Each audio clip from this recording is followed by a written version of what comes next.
ஈரோடு மேற்கு தொகுதி திமுக வேட்பாளரும் அமைச்சருமான முத்துசாமி ராம்நகர், காவேரி சிட்டி உள்ளிட்ட இடங்களில் பிரச்சாரம் மேற்கொண்டார். அப்போது இல்லத்தரசிகளுக்கான 8000 ரூபாய் கூப்பன், மகளிர் உரிமை தொகை 2000 ரூபாயாக உயர்வு உள்ளிட்ட திமுகவின் தேர்தல் வாக்குறுதிகளை மக்களிடம் எடுத்துரைத்தார்.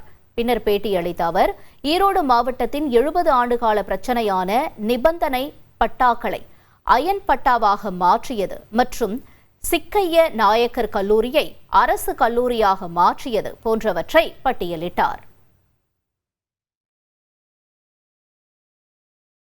ஏறத்தாழ ஒரு 70 ஆண்டு காலமாக இருந்த பிரச்சனை அந்தியூரில் விவசாயிகள், ஆயிரக்கணக்கான குடும்பங்கள் பட்டா நிரந்தரமாக இல்லாமல் அது ஒரு கண்டிஷன் பட்டா என்று வைத்து அவர்கள் கடன் கூட வாங்க முடியாத நிலைக்கு ஆளாக்கப்பட்டிருந்தார்கள்.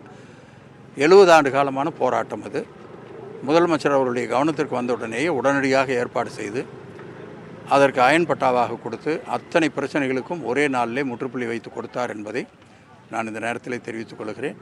1,28,00,000 மனங்களை வென்ற தந்தி டிவி யூடியூப் சேனல். தவிர்க்க முடியாத தம்ப்நெயில், கலக்கலான கான்டென்ட்ஸ். நீங்களும் இந்த குடும்பத்தில் இணைய இப்பவே சப்ஸ்கிரைப் பண்ணுங்க. அசுரபலம் கொண்ட எங்கள் டிஜிட்டல் கரங்களில் உங்கள் விளம்பரங்களை சேர்க்க வாட்ஸ்அப் பண்ணுங்க.